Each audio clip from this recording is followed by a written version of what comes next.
So for my teaching demo, my topic was close reading, which is basically teaching students how to read and analyze a document that may be a bit confusing or have vocabulary that's maybe a little beyond their range. So being a theater educator, my first thought was Shakespeare. So Shakespeare is something that a lot of students struggle with learning and struggle with reading because the language is so different and it requires a lot of close reading. So my chapter talked a lot about, rereading, going through the document a few times or rereading certain sections, and then, annotating the text, marking things you don't know. So for my lesson, I have taken a snippet. I know it's kind of difficult to see on this screen, but I've taken a snippet from a show called Twelfth Night, which was by William Shakespeare. And if I were to be doing this in front of a class, I actually have taught this lesson. I tried to teach this lesson to my sister the other day, but we had some audio issues, so I couldn't actually use that for this project.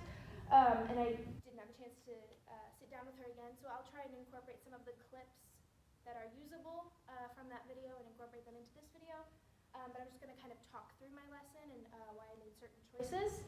So the first thing I would do was I would ask the class what they know about Shakespeare to try and get them thinking and building upon their prior knowledge.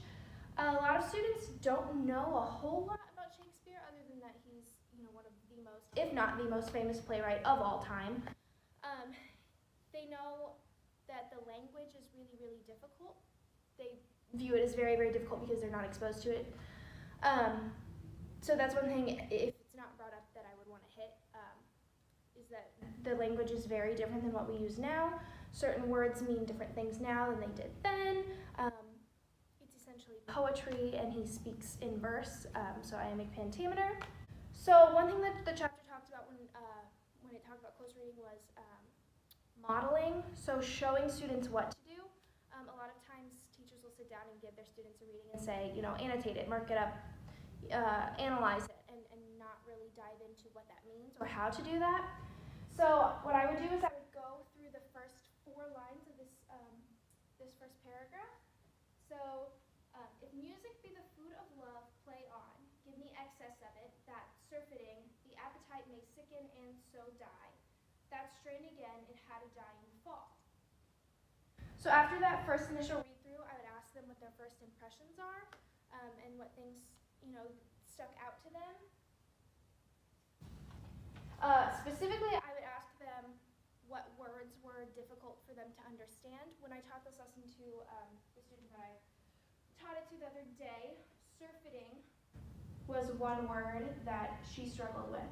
So at that point, I would go ahead and highlight that. And you can choose a color with your students to give them sort of a code of how to analyze, what to mark up.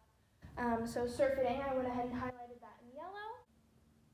Are there any specific words that you find confusing in this? Surfeiting. Surfeiting? No idea what that I'm going means. to go ahead and circle that. And none of the words give me trouble, but I don't know what they're talking about. Okay. So now that we've pointed out the specific words that were difficult for her, I had her go ahead and give me her idea of what she thought that it was about. And she knew that it was about love, but she didn't pick up right away on the symbolism. So I had some guiding questions to guide her along the way and help her find that. And let me start by asking you, what do you think this is about? Just those 4 lines. What do you think, just in general? I think it's about music, only because of the first line. Music, okay. So I'm going to go ahead and highlight that, music. So you think it's about music? Do you think it's really about music, or is music representing something else? I mean, maybe he is talking about love.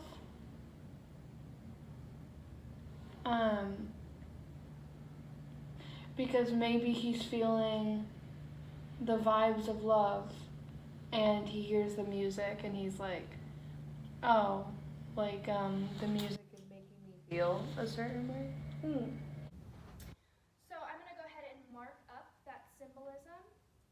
I'm going to go ahead and do that in blue. So we've got food of love. So now your students have an idea of the sort of code that you're using to help them mark up the text. You can also, I had the student that I taught do it on paper, so she used circles and underlines instead. But any piece, it depends on what text you choose that you find important that you want them to pick up. You need to find some sort of way of marking that up.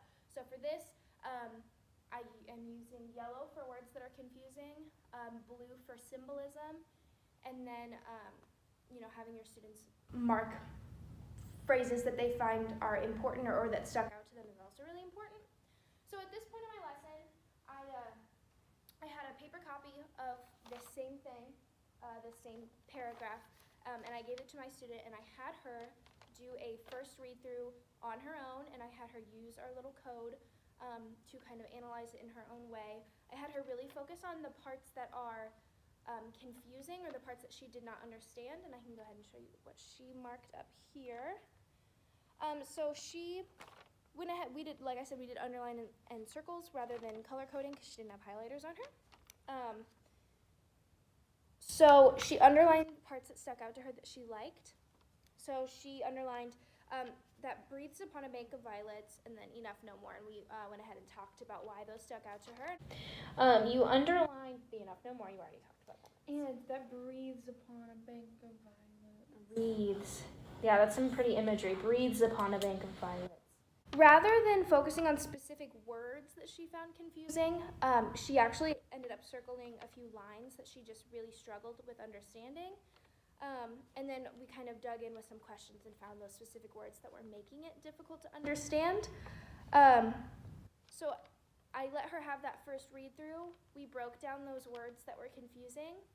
I then allowed her to do another read-through to get a better understanding.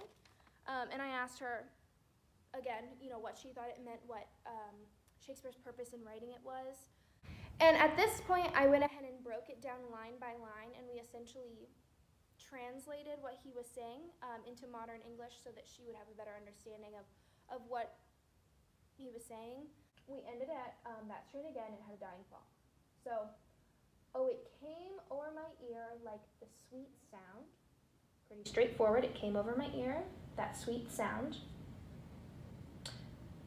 that breathes upon a bank of violets, stealing and giving odor. Now, you said odor as if it were a negative thing. In this connotation, odor is not actually necessarily negative. Then why does he say enough, no more after it? Just because he's... So in this beginning part, he's like, it breathes upon a bank of violets, stealing and giving odor, so the smell of violets, which is a positive thing. And you're absolutely correct. It's like a mood change. For enough, no more. I don't want to hear it anymore. And then we did a third run-through of this piece, and I read it out loud. We read it together. And at that point, we discussed some inferences about this particular character and what Shakespeare's purpose in writing this piece was. So by the end of it, she had a much better understanding of why this show opens with this stanza and what might happen in the rest of the show. So that was my lesson. I really tried to stick with the idea of multiple read-throughs, rereading specific parts that are confusing, breaking things down, specifically words that are confusing, breaking those words down. Also having prepared questions. That was something my chapter talked a lot about. So for example, for my lesson plan, I had questions about what her first impressions were, what she thought the piece was about, and what the major ideas were in it. What specifically was confusing, what was Shakespeare trying to say or trying to get across, and what the main message was. So that's my lesson. I hoped that helped you guys understand the chapter a little bit better and find some ways to apply it to a lesson. I know it wasn't a complete teaching demo as if there was a class in front of me. It's just difficult with this type of lesson when you have to rely on someone to actually read information. It's difficult to do with no one in here, so I thought walking it through and then showing examples would best get across what I was trying to go for. Hope you guys liked it.